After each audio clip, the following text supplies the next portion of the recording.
Hey, and welcome into the House of L podcast. I'm Laurence. Thanks so much for hanging out. I appreciate it. We are back in the office. Thanks to Remy Martin. I've got my office kind of reconstructed again, which is great. And I am happy to be back after what was a very interesting trip out west. And the trip out west actually wasn't that interesting. The trip back was very interesting, and I'll get into it at some other time. But I wanted to, now that I've got the office back together and now that you should be able to hear and see me clearly, back with my desktop and everything else, I wanted to talk about kind of where things are at.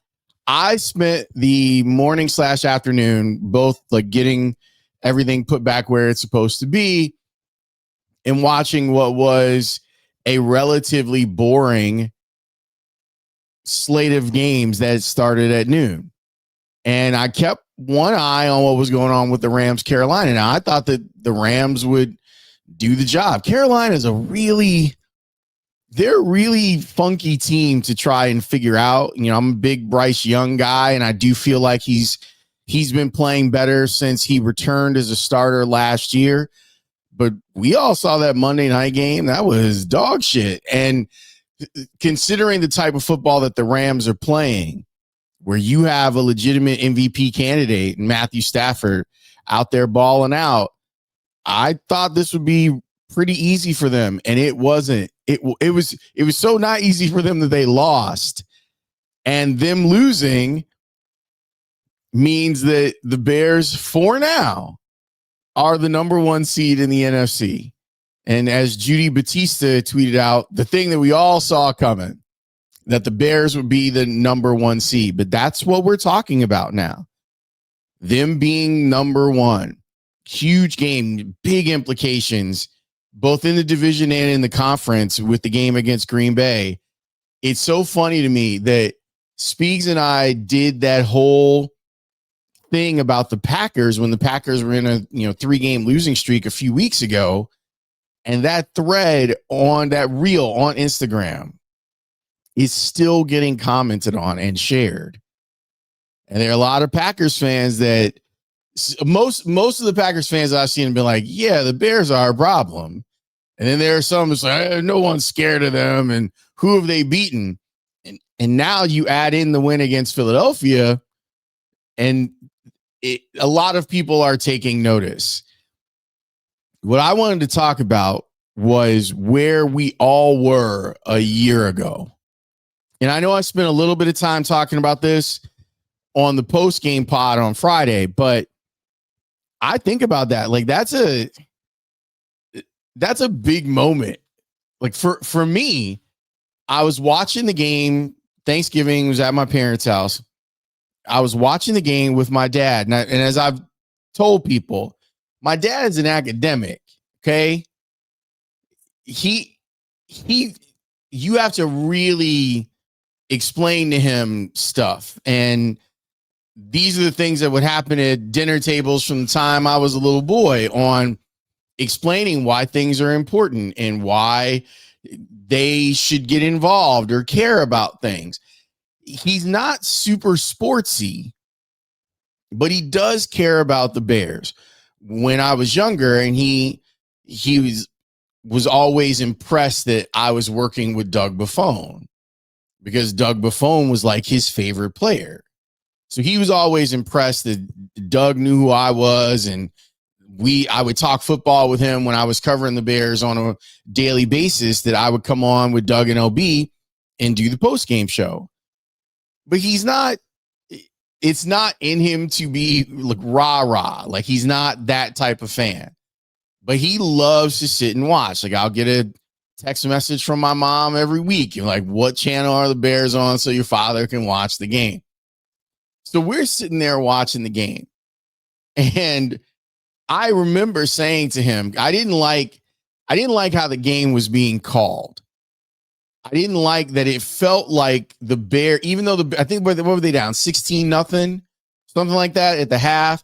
It felt like there was at least a little bit of a momentum shift going into the half. And I didn't feel like I think it was Nance and Romo, that they were on top of it.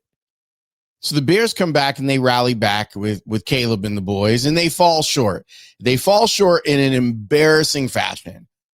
My little dad is just sitting there because, again, this is a guy whose whole life is about logic and stuff. So he couldn't figure out what had happened. Like, how does that happen? How does a team with that much time left on the clock and a timeout end up in such a bad play? To the point where my mother had to come over and turn the television off and tell him to come to dinner because he wasn't going to be able to figure out something that was so illogical. So that moment is like blazed into my head as we sit here 1 year later. It's like the movies, 1 year later. And now you got a head coach that's out here like Petey Pablo, taking his shirt off, getting people hot dogs and everything else. And the Bears are winning, and the Bears are the number 1 seed. I remember Mitch being like, I know that you're supposed to be off today because it was the Friday after Thanksgiving. Will you come on and host? And I did. I think we did 90 minutes or something like that because we were leading into a Bulls game or something. So I did 90 minutes on the fact that Matt Eberflus had been fired, that the Bears had finally done away with decades and decades of precedent on not firing a head coach mid-year. One of the things that I thought initially when they did this was, well, it gives them an opportunity now to really look and see who the coaches are that they're interested in and put together a package that's going to hopefully entice the person that they want. Everyone knew that the Bears were smitten with Ben Johnson. And it wasn't just what had happened a few weeks later at Soldier Field where the stumble bum play happens and the Lions embarrass the Bears. It wasn't just that. He had been someone that the NFL looked at as a top candidate the year before. And he stuck around to try and finish the job in Detroit. And that didn't happen. He was finally ready to be a head coach. And now as you hear the story from Tom Pelissero, that he was the number 1 choice of the Raiders too. And the Raiders thought that they were going to just get him because Tom Brady was there. And they didn't get him just because Tom Brady was there. And he ends up choosing the Bears. Kevin Warren doesn't allow him to leave the building, basically. The Raiders let him out, but the Bears don't allow him to leave the building. They give him whatever he wants, whatever he needs, the control, the money, all of these things. Most of us, I want to say all of us, but most of us thought, okay, well, here comes the slow build from the Bears looking like what Detroit looked like to what Detroit looks like. Little did we know that when Ben Johnson said we're going to be playing our best ball going into December and January, he was dead serious about it. They've been lucky. This is a league that has some of that. They've also been good. And what you'll hear people talk about over the next few weeks with teams that either make or don't make the playoffs, the Chiefs especially, what people are going to talk about are 1-score games. I haven't looked up the number in a while, but the number is usually around 52% of the games each week are 1 score or 8 points. And the NFL usually, they kind of fudge the numbers too. Like, we'll make it a 9-point, but as far as a 1-score game, a lot of games are going to be 1 score. And I'm not sure if it tells you anything about a team or not. I lean towards teams that win those games are better teams that are more complete. But you look at the Chiefs last year, remember, they ran all the way up to the Super Bowl. with that incredible record in one-score games. And now this year, that is turned on its head. That's how quickly things can change in this league. The perception of it, how much it changes because you're able to win those games. I really like that Ben Johnson, through Dennis Allen, preached the idea of takeaways as a strategy. It is old school. It is something that I am very used to. I covered it every single day. I was at practices going, why are the Bears picking up incomplete passes and running them back? Because that's the drill that Lovie Smith brought in. And those guys, that's how they play. That's how they still react to stuff right now. And seeing the Bears stand on that as one of their platforms for their defense is great. Everything has come together to get the Bears to this point. And they have taken advantage of almost every situation outside of the Lamar Jackson not playing for Baltimore. Every one of those situations. And this is why I feel like people are chasing an artistic view of how a team is supposed to win games. I am a little bit more realistic in this aspect of football. If their quarterback is out, too bad. Because if your quarterback was out, no one would cry for you. You have to win those games. There's no CFP committee. There's no group of people that are going to be like, you know what? The Bears are, let's say they're 11-6. The Bears are 11-6. They're not going to the playoffs because some of their wins came against the Bengals. There isn't that in the NFL. You beat who you beat, and then you match up and you see. And when you play teams matters too. There's no better time to play the Philadelphia Eagles than right now. They're all messed up, completely discombobulated, maybe thinking about getting rid of their play caller and their offensive coordinator. You got one guy in the locker room that you never know what he's going to say, and A.J. Brown, and a quarterback who's not going to say anything in Jalen Hurts. It was the best time to play him.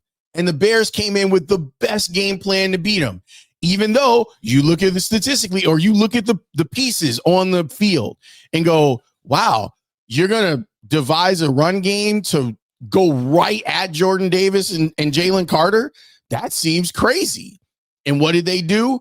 They were able to work it. Whether they were using inside zone runs or they were using duo runs, they punished them. Historically, they punished them. Trying to know for sure, everyone tries to forecast what a team is. It's part of the reason I hate the whole concept of, here's the Bears' schedule. Tell me what their record's going to be. I can't tell you because Jaden Daniels might not be available for the game that they're going to play 6 months after the schedule. It's why I hate it as an exercise. Like, it's completely pointless. And for picking games, to me, I don't think it's pointless. It's just like, why are we doing it? Anyway, I know I'm getting off on a screed here a little bit, but I just think that this league allows for there to be stories like the Bears in 2025. This league allows for a team to come from nowhere and be competitive. Every year we see turnover in who's in the playoffs and who's not in the playoffs. That is by design. That is what this league wants to have happen. It can turn just like that. And I don't, in the NFL especially, but in sports overall, I don't believe in the delayed gratification part of this. You can call me JG Wentworth if you want. It's my money and I want it now. JG Wentworth does not sponsor the House of L podcast, by the way. Remy Martin does. But I just think that everyone is like, well, they're a year away. And if the Bears don't finish the job, like that'll be the justification that they're a year early or whatever, however anyone wants to say it. This league allows for a team to come from nowhere. And look at what this dude has accomplished. For the most part, every button that Ben Johnson has pushed has been the correct one. When you hear Declan Doyle say that, yeah, we overloaded Caleb on purpose during the beginning of training camp so that things would get easier along the way. That, yeah, Ben Johnson himself was rough on Caleb back in August and September. And now look kind of where they're at. Look at the run game that they designed. That, man, I can't wait to talk to some of our experts about the Bears run game because it is exquisite. It really is. The balance of what they like to do and how they can keep a defense guessing on what they're going to get. You're talking about zone runs, you're talking about ISO runs, power runs, duo blocks. Like, he's got all of that stuff in his bag. And they have, and this is where you can give Ryan Poles credit. They knew that their offensive line was a problem. I still think that the left tackle position is an issue, but so far it hasn't been enough of an issue that it matters because the other four guys on the offensive line have been great. And Darnell Wright is trending towards being a Pro Bowl player this year at right tackle. So you go and fix the run game. The run game helps with everything else. Everything else has been better. While you've been waiting for the quarterback to lift everything else up, everything else around the quarterback is better. And the quarterback's getting better. And if you can put those two things together, then you have a very dangerous team. In summary, think about where you were a year ago. Think about it. The depths of your despair as a Bears fan on Thanksgiving weekend 1 year ago. And now the heights of your bravado. You want to take your shirt off now. I'm seeing so many really cool stuff from creators on TikTok and Instagram, Bears fans that are kind of now feeling real comfortable coming out and doing Bears content because the team is good. There's nothing like Chicago when the Bears are good. And I know this, we just got 10 inches of snow. Lord knows I know because I was part of an aborted landing trying to get back here. That stuff is terrible, and folks are trying to get around and trying to get back home from Thanksgiving and everything else. But the Bears are in first place in the NFC, not the NFC North, in the NFC. They're the number one seed.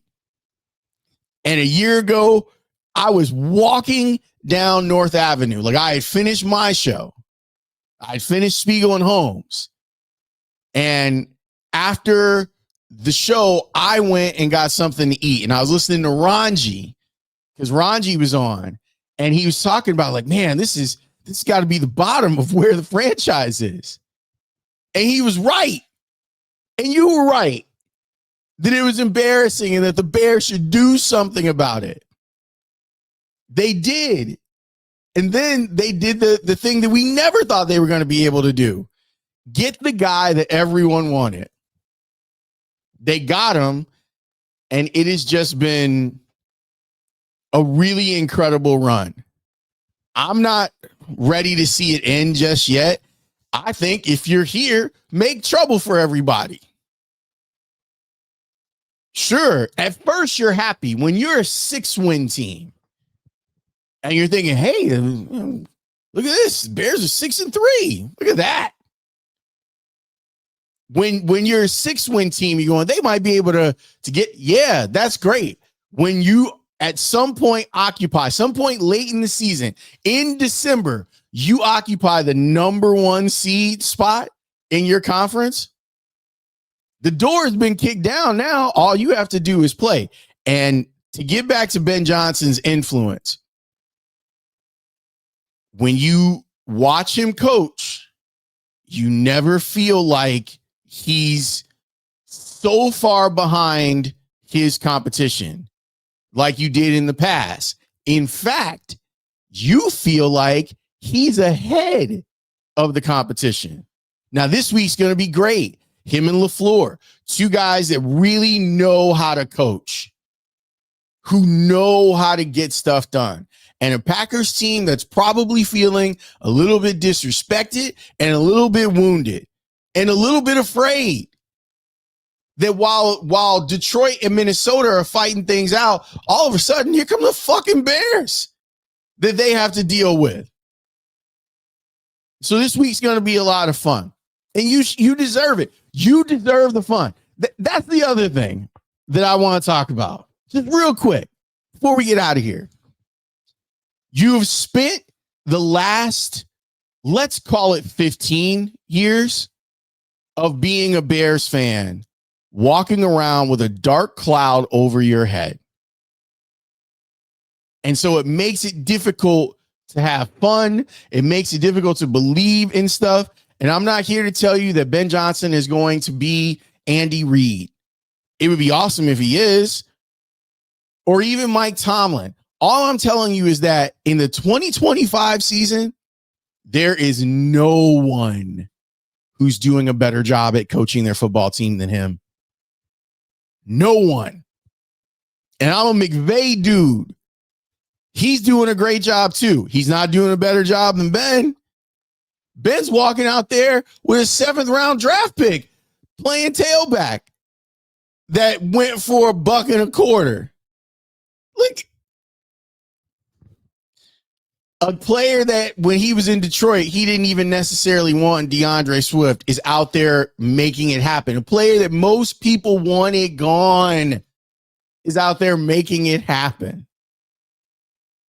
There's no reason to question him at this point, other than everyone should be questioned. But with what he's done, there's no reason to question this man. Let that man cook. Because a year ago, we all had our winter coats on and we had mean faces because the Bears were bad and it was embarrassing. And now you don't have to be embarrassed anymore. This is going to be a fun week, win or lose. It's not like the world ends if they lose on Sunday to Green Bay. It doesn't. It's just another opportunity for Ben Johnson to show you what he can do. And he can do it one of two ways. He can do it by beating their ass, or he can do it by rallying everyone if they do lose. There's a lot to play for. The stakes is high, as De La Soul would say. And I'm glad that now you as a Bears fan get to play a little high stakes NFL poker. Because you deserve it. We all deserve it. I appreciate you watching. If you're listening on Apple or Spotify, come on over to the YouTube page. Just subscribe. It doesn't cost you a thing. It doesn't cost a thing. We appreciate the support. The last video did great. We are still within our goals for this season, and I'm glad that you stick with us over here at House of L. We are very appreciative. I'll be back on the air. I've been off. I've been on vacation, but I'm ready. As you can tell, I'm ready to go. So there's a lot to get into. So check me out on the Score, and we'll have all sorts of stuff. I got a college football pod I got to do. Because people out here calling folks hoes, and then there's hoe-like behavior. There's stuff that we need to discuss. I'll talk to you next time, all right? Peace.